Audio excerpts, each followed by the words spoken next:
Handicapper Steve here, handicapping the racing from Turfway Park here on Saturday. It is the 23rd of December, 2023. Gonna look at the sixth race from Turfway, but before I get on to that, remember to please follow me on Twitter at Horse Racing Kid 5 for more selections for race courses around the world, and I mean it, around the world. Let's look at the sixth from Turfway, which is the Gowell Stakes. It's going for a purse of $125,000. Races for 2-year-old fillies. We have a field of 12 horses heading to the starting gate. The distance of ground to 1,200 meters or 6 furlongs on the all-weather Tapeta surface. I'm going to take the 8-horse Pipit as a top selection, or Pipit. I'm going to go 8-3-7-1 in the superfecta. 8-3-7-1 super, top selection 8-horse Pipit. This 2-year-old filly by Quality Road. Kevin Attard trains. Tyler Connor gets to mount. Blinkers off today for the first time since the maiden race. Most recently, the horse ran in the Grey Through Grey Stakes at Woodbine, a mile 16th on Tapeta, the 4th of November. And the horse finished 7 by 11 lengths that day. He didn't break so well. He was wide, and he was just lackadaisical. He never had the turn of foot. I also don't think he wants to go with a long trip. I think he wants to cut back. Cutting back to 6, down in class. When this horse is sprinting, he does run these buyers that are competitive with these horses. And I think, back to this trip, he's going to run a good race here today.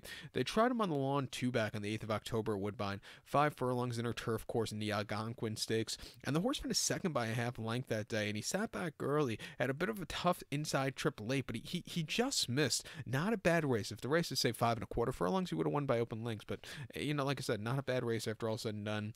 And then the 16th of July at Woodbine, 5 1/2 furlongs in the Victoria Stakes. Actually, it was still a maiden in that race, but he broke his maiden by 4 lengths that day. He only had 3 other rivals, but he basically circled the field, quickened up nicely, and went away with it. Great ride by the veteran husbands that day. And even on debut, going 5 furlongs, he ran his heart out. He got caught in the stretch, but, not a bad race after all said and done. Cutting back and trip here today, he could definitely win. I think the 3-horse, Julia's Dream for Luann Machado and Mike McCarthy could win. Coming in from Southern California, actually ran at Del Mar 18th of November, or excuse me, 10th of November, 5 furlongs on the Jimmy Durante turf course, an optional 80 claimer where he won by a neck, dueling on the front end. A very good race with an 84 buyer. They tried him on dirt prior to that in the Del Mar debutante against some tough horses over the 7 furlongs, where she finished 8th by 17 lengths behind Tamara. This horse just kind of stalked and completely hit the wall. It just wasn't keeping up with him there, but broke the maiden on the turf prior to that, going 5/8 quite nicely with a lot of speed. Training well, Churchill, coming to Tapeta, he could win. Even the 7-horse here, Candy Girl, for Brad Coxon and Concepcion, was a winner here earlier this month, going 3/4 quite nicely. The race at Kentucky Downs, he just wasn't handling the quirkiness of the course, but he broke his maiden at Ellis quite nicely. He's training well locally.